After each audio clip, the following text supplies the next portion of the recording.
strategy is based on a protracted war, a war that will weaken the nationalists as the communists grow stronger. Enemy advances, we retreat. Enemy camps, we harass. Enemy tires, we attack. Enemy retreats, we pursue. Time and again, Chiang Kai-shek's stronger, better equipped army units find themselves fighting an elusive, shadowy enemy that melts into the mountains.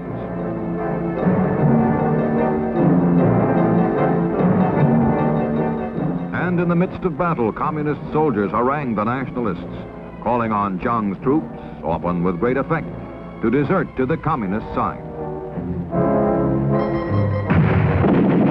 Mao Zedong's self-proclaimed War of National Liberation is a series of battles of annihilation. Injuring all of a man's 10 fingers is not as effective as chopping off one, and routing 10 enemy divisions is not as effective as annihilating one of them. Mao's conquest of mainland China begins with his guerrillas gaining control of the rural areas. Then the cities are surrounded and isolated, engulfed and defeated.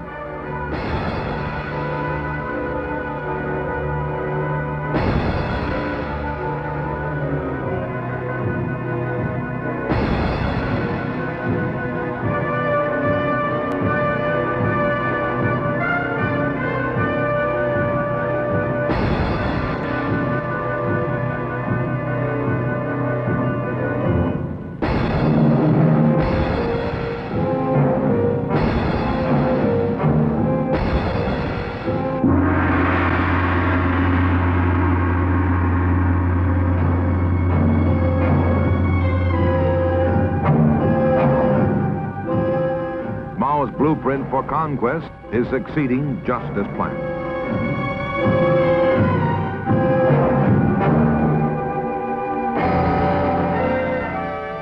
All along, Mao woos the intellectuals, the middle force in China, with talk of a coalition government, a united front, a new democracy.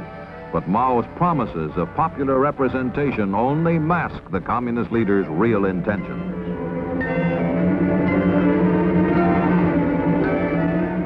Finally, all of mainland China is swallowed up by the so-called liberation movement, and 1/4 of the world's population is brought under communist control.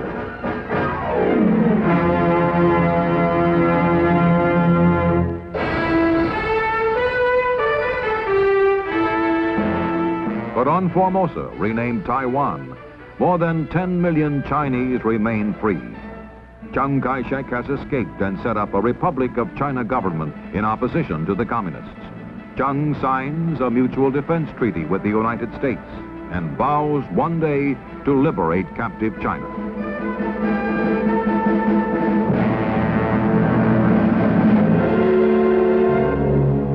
In Beiping, on October 1st, 1949, Mao Zedong proclaims the birth of the People's Republic of China.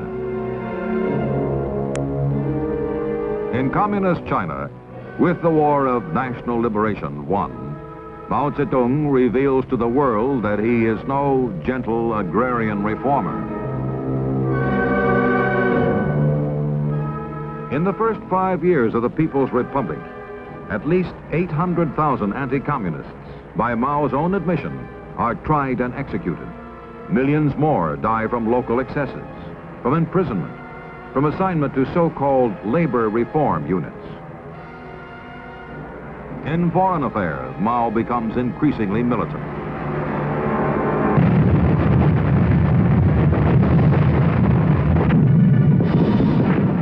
And in Korea in 1950, Communist China and the free world come into conflict when South Korea is invaded by communist forces from North Korea. The United Nations Security Council is convened in emergency session in New York, and the members vote to send troops into combat to help defend the independence and sovereignty of South Korea.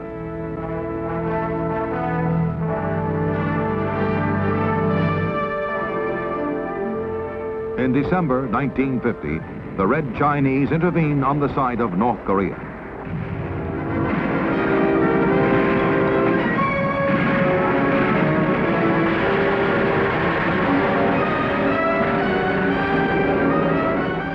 For 2.5 years, the UN and communist troops fight and fall in Korea.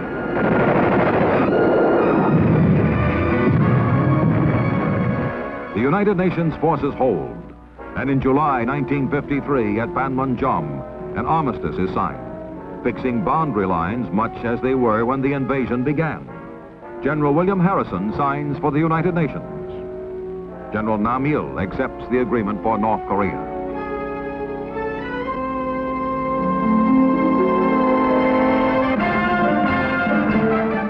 As the communist Chinese troops withdraw and return to their homeland, Mao Zedong claims a momentous victory over the free world. Mao tells the world, "The United States is a paper tiger."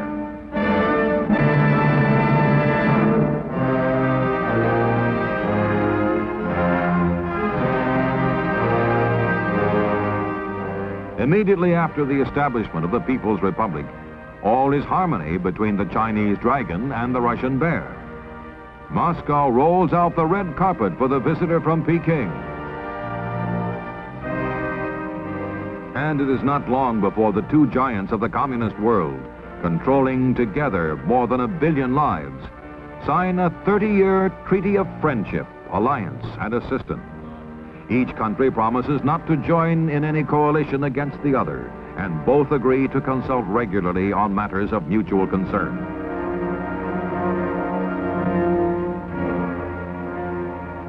But in 1956, the dragon and the bear come into conflict as Nikita Khrushchev denounces Joseph Stalin, Mao Zedong's longtime idol. When the Russian premier proposes a policy of peaceful coexistence with the free world, Red China attacks Khrushchev and the Soviet Union as traitors to the basic doctrine of world revolution.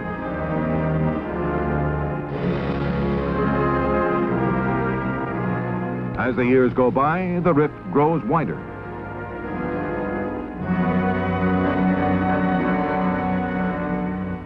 In 1963, Russia, the United States, and Great Britain agree on an historic treaty banning nuclear testing in the atmosphere, outer space, and underwater.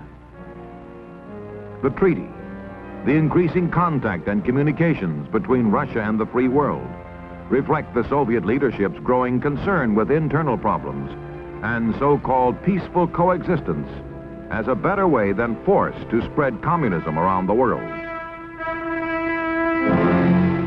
Dean Rusk signs for the United States. Andrei Gromyko for the Soviet Union. And Alexander Douglas Hume for Great Britain. Red China denounces Moscow's new line and sets out to become the leader of world communism.